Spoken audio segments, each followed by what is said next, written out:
טוב, אנחנו מתחילות עם המשימת ציור הראשונה. אמ, במשימה הזאת אנחנו עובדות רק עם צבע אחד, הוא עיפרון אחד, צבע אחד, ופשוט תציירו רק איתו. אמ, עכשיו מה שחשוב זה ההסבר של איך לצייר, אוקיי? איך לצייר ואיך להתבונן.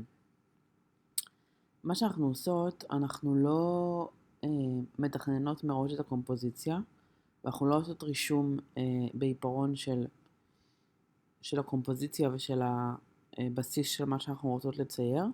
אנחנו עושות את זה בצורה טיפה שונה, אוקיי?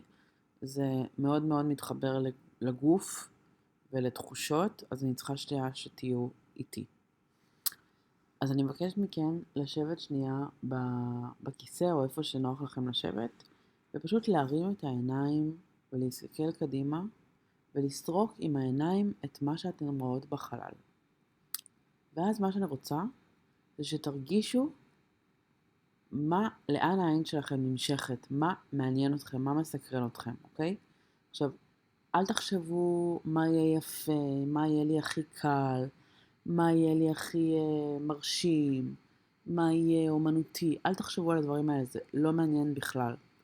פשוט תסרקו עם העיניים את החלל ותראו לאן העין שלכם הכי נמשכת. זהו, אוקיי? אני רוצה ממש באופן פיזי, גופני, להרגיש לאן העין שלי מושכת אותי. כמו שאני הולכת ברחוב למשל, ואני רואה מישהו חתיך, ואני כזה מסתכלת עליו באופן אינסטינקטיבי, אני לא חושבת על זה, פשוט נמשכת למשהו. אותו דבר, אני רוצה שתסרקו עם העיניים את מה שיש מסביבכם, ופשוט תתחילו לצייר אותו, אוקיי? עכשיו, הרבה מאוד פעמים זה יכול נורא להפתיע. נגיד, אני יושבת בשולחן ויש נגיד זר פרחים מולי. והמחשבה הראשונה שלי זה, אוקיי, בטח אני ארצה לצייר את הזר פרחים. אבל אז אני רואה שהעיניים שלי נודדות למקומות אחרים. לאיזה בקבוק על השולחן, לאיזה, לא יודעת מה, איזשהו כלי, לא משנה מה.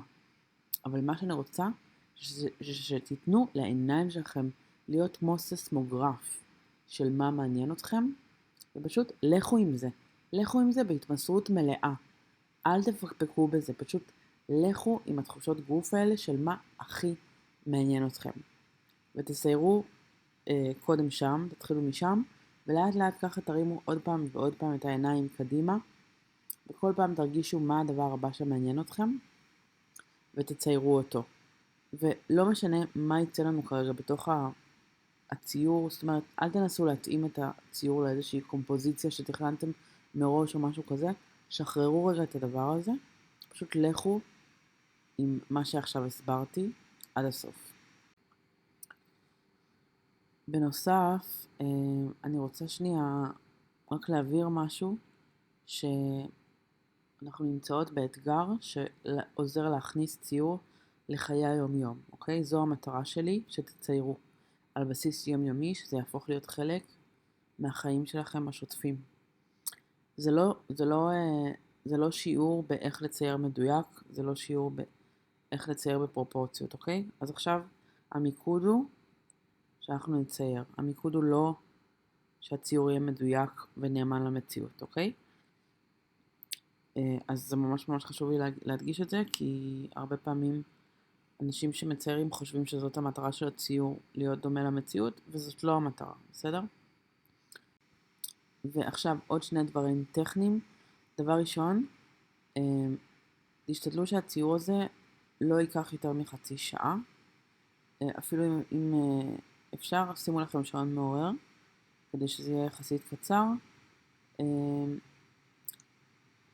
כדי שזה באמת יוכל להיות משהו מהיום יום, אז זה צריך להיות משהו שלא לוקח שעות, שלוקח זמן סביר. ובנוסף לזה, אחרי שסיימתם לצייר, קחו את הציור, ופשוט תניחו אותו בתוך השקית שאמרתי להביא, ושימו אותו אפילו הפוך שלא תראו אותו. וזהו, וככה השקית הזאת תשמור לנו על כל הציורים שנצייר במשך כל האתגר הזה. כשיסתיים האתגר אנחנו נוציא את הכל ונפרוס ונראה מה עשינו ומה קרה פה בעצם, אוקיי? אז שם אתם אוספים את כל הציורים. זהו, בהצלחה. תכתבו לי איך היה, תעלו את הציורים, אני מאוד סקרנית, תשלחו לי, תראו לי, תשמחו אותי שעשיתם, שראיתם.